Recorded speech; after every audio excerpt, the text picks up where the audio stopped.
ಮತಾಂಧ ಕ್ರಿಮಿನಲ್ಗಳಿಂದ ಕೊಲೆಗೀಡಾದ ಕಾಟಿಪಳ್ಳದ ಜಲೀಲ್ ನಿವಾಸಕ್ಕೆ ಮಂಗಳೂರಿನ ನಾಗರಿಕ ಸಂಘಟನೆಗಳು ಜಾತ್ಯತೀತ ಪಕ್ಷಗಳ ಪ್ರತಿನಿಧಿಗಳ ನಿಯೋಗ ಭೇಟಿ ನೀಡಿ ದುಃಖ ತಪ್ತ ಕುಟುಂಬಕ್ಕೆ ಸಾಂತ್ವನ ಹೇಳಿದೆ. ಕೊಲೆಗಟ್ಟುಕರಿಗೆ ಶಿಕ್ಷೆ ನೀಡಲು ಸಂತ್ರಸ್ತ ಕುಟುಂಬಕ್ಕೆ ನ್ಯಾಯ ಒದಗಿಸಲು ನಡೆಸುವಂತಹ ಪ್ರಯತ್ನದಲ್ಲಿ ಜೊತೆಗಿರುವುದಾಗಿ ಭರವಸೆ ನೀಡಿದೆ.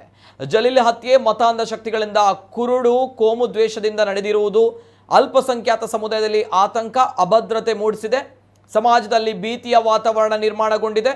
ಜಲೀಲ್ ಮಡದಿ ಮತ್ತು 10 ತಿಂಗಳ ಮಗು ಅನಾಥವಾಗಿದೆ. ಈ ಸಂದರ್ಭ ಕೊಲೆಯನ್ನ ಬಲವಾಗಿ ಖಂಡಿಸುವುದು, ಸಂತ್ರಸ್ತ ಕುಟುಂಬದ ಜೊತೆ ನಿಲ್ಲುವುದು, ಆತಂಕಕ್ಕೊಳಗಾಗಿರೋ ಸಮುದಾಯದ ನ್ಯಾಯದ ಬೇಡಿಕೆಗೆ ಧ್ವನಿಗೂಡಿಸುವುದು ನಾಗರಿಕ ಸಮಾಜದ ಜವಾಬ್ದಾರಿ. ಆ ಉದ್ದೇಶದ ಭಾಗವಾಗಿ ವಿವಿಧ ಸಮುದಾಯಗಳಿಗೆ ಸೇರಿದ ಮಂಗಳೂರಿನ ನಾಗರಿಕ ಸಂಘಟನೆಗಳ ಪ್ರತಿನಿಧಿಗಳು ಕೊಲೆಗೀಡಾದ ಜಲೀಲ್ ಮನೆಗೆ ಭೇಟಿ ನೀಡಿದ್ದೇವೆ ಎಂದು ಪ್ರತಿನಿಧಿಗಳ ನಿಯೋಗ ಹೇಳಿಕೆಯಲ್ಲಿ ತಿಳಿಸಿದೆ. ಇನ್ನು ನಿಷ್ಪಕ್ಷಪಾತ ತನಿಖೆ ನಡೆಯಬೇಕು, ಕೊಲೆಗೆ ಪ್ರಚೋದನೆ ನೀಡಿದವರನ್ನ ಬಯಲಿಗೆ ತರಬೇಕು, ಕುಟುಂಬಕ್ಕೆ ಸರ್ಕಾರ 25 ಲಕ್ಷ ರೂಪಾಯಿ ಪರಿಹಾರ ನೀಡಬೇಕು ಎಂದು ನಿಯೋಗ ಆಗ್ರಹಿಸಿತು.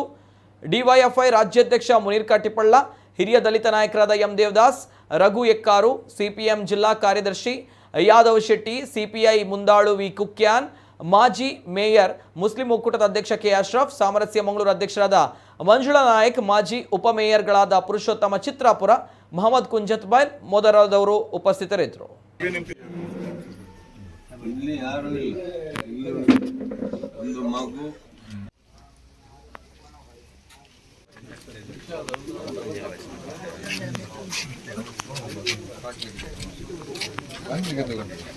ಮಕ್ಕಳಿಲ್ಲ ಅವರಿಗೆ.